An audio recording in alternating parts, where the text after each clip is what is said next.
السلام علیکم پاکستان۔ کراچی میں کسٹم کے مالخانے سے کروڑ روپے کی مالیت کی منشیات غائب ہو گئی۔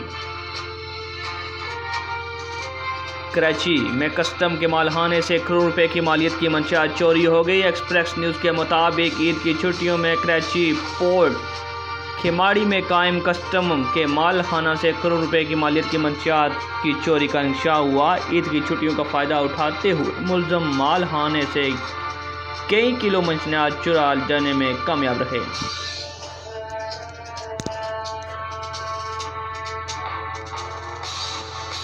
چوری کی واردات سے S O head office Karachi port Keamari کے مال خانے سے ہوئی۔ مال خانے میں کسٹم کی اینٹی سمگلنگ آرگنائزیشن کی کارروائیوں میں پکڑی گئی منشیات رکھی گئی تھی۔ چوری شدہ منشیات میں آئس، ہیروئن، کوکین اور چرس شامل ہے۔ ملک پاکستان میں آئے دن بہت سے بچوں کو یرغمال بنا کر ان کو آئس کے انجیکشن لگائے جاتے ہیں اور ان کو ان کے کیپسول دیے جاتے ہیں۔